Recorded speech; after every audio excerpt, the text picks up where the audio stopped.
ضمیر کی آواز، ایک نوجوان ڈاکٹر کی کہانی۔ دہلی کے ایک بڑی سڑک پر ہلکی بارش ہو رہی ہے۔ ایک نوجوان ڈاکٹر زید تیز قدموں سے اپنی رہائش گاہ کی طرف جا رہا ہے۔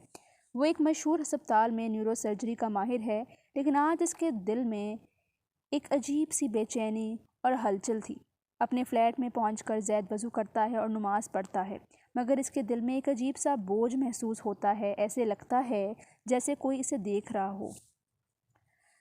رات کے وقت وہ اپنے لیپ ٹاپ پر مریضوں کی رپورٹس دیکھ رہا ہوتا ہے کہ اچانک لائٹس جھپکنے لگتی ہیں۔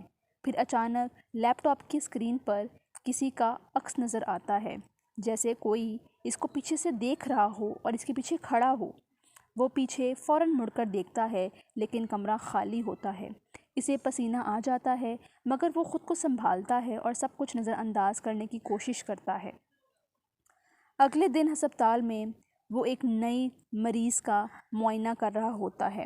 وہ عورت زید کی طرف دیکھ کر کہتی ہے، ڈاکٹر صاحب، کبھی کبھی گناہ اپنے پیچھے سایہ چھوڑ دیتا ہے، کیا آپ کو ایسا نہیں لگتا؟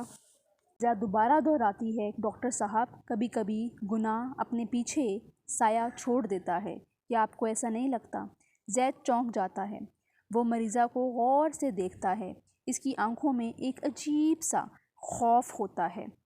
شام کو وہ ہسپتال کی فائل چیک کر رہا ہوتا ہے کہ اچانک اسے ایک ایسی فائل ملتی ہے جو اس نے پہلے کبھی نہیں دیکھی۔ اس پر لکھا ہوتا ہے، ماضی کے مریض۔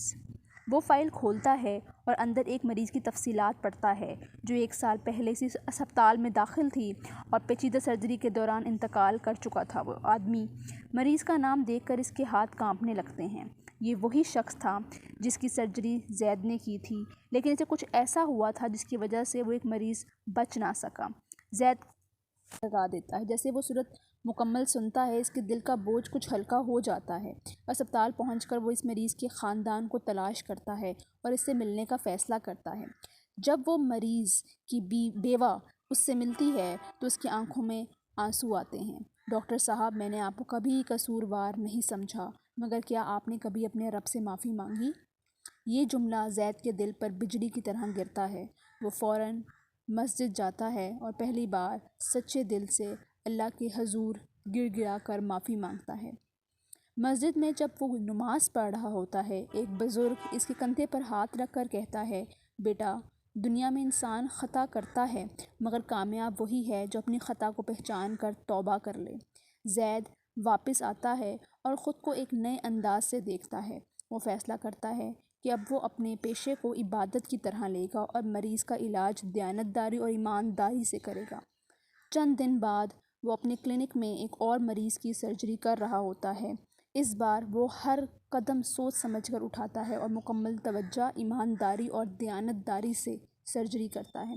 سرجری کامیاب ہو جاتی ہے اور اس بار جو ڈاکٹر زید سرجری کرتے ہیں وہ کامیاب ہوتی ہے اور مریض کے اہل خانہ خوشی سے دل سے ڈاکٹر زید کو دعائیں دیتے ہیں۔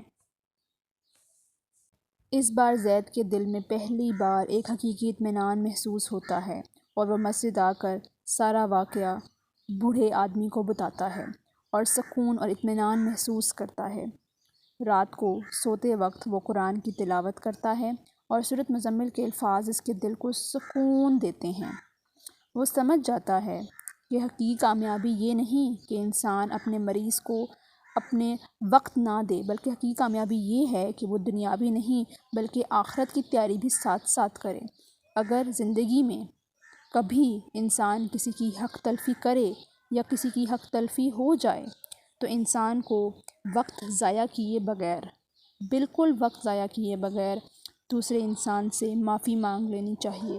انسان سب سے پہلے اپنے رب کے سامنے جواب دہ ہے، اس کے بعد وہ کسی اور کے سامنے جواب دہ ہے، لیکن حق تلفی اگر ہو جائے تو وقت ضائع کیے بغیر معافی مانگ لینی چاہیے تاکہ انسان کو دنیا اور آخرت دونوں کی کامیابی مل جائے اور وہ آخرت میں رسوا نہ ہو۔